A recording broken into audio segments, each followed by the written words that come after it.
প্রিয় বন্ধুরা, আজকে আমরা দুনিয়াতে টাকার অহংকারী, টাকার বাহাদুরি, টাকার গরম দেখি। কিন্তু একটিবার আমরা কি চিন্তা করছি যে এই টাকার অহংকারী আমার থাকবে না, যে টাকার বাহাদুরি আমার থাকবে না?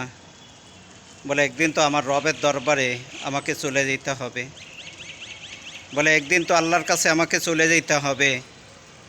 বলে সেদিন আমি আল্লাহর কাছে কি জবাবটা দেব?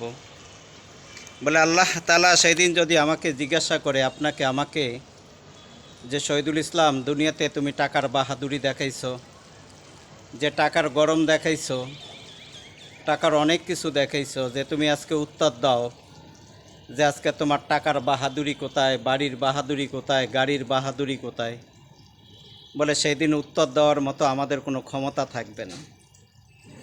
আজকে ম্যাক্সিমাম মানুষ দেখবেন, যাদের টাকা আছে, পয়সা আছে, তারা শুধু এই টাকা পয়সার অহংকারী, টাকা পয়সার বাহাদুরি, যে তারা সব কিছু দেখাইতে থাকে।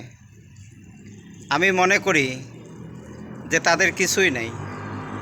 একজন মানুষ যখন মারা যায়, মরে যাওয়ার পরে সে কি নিয়ে যেতে পারে ভাই বলেন? সে সঙ্গে কিছু নিতে পারে? সাথে কিছুই নিতে পারে না। তা আজকে আসুন না, আমরা দুনিয়াতে আমরা মানুষকে ভালোবাসতে শিখি, আমরা কোনো অহংকারিত না হই, আমরা মানুষের সাথে কোনো হিংসা করব না, মানুষকে আমরা সম্মান করব, ইজ্জত করব। বলে এই ইজ্জত ও এই সম্মান করার কারণে বলে আল্লাহ তাআলা বলে এর বিনিময়ে আমাদেরকে জান্নাত দিবেন।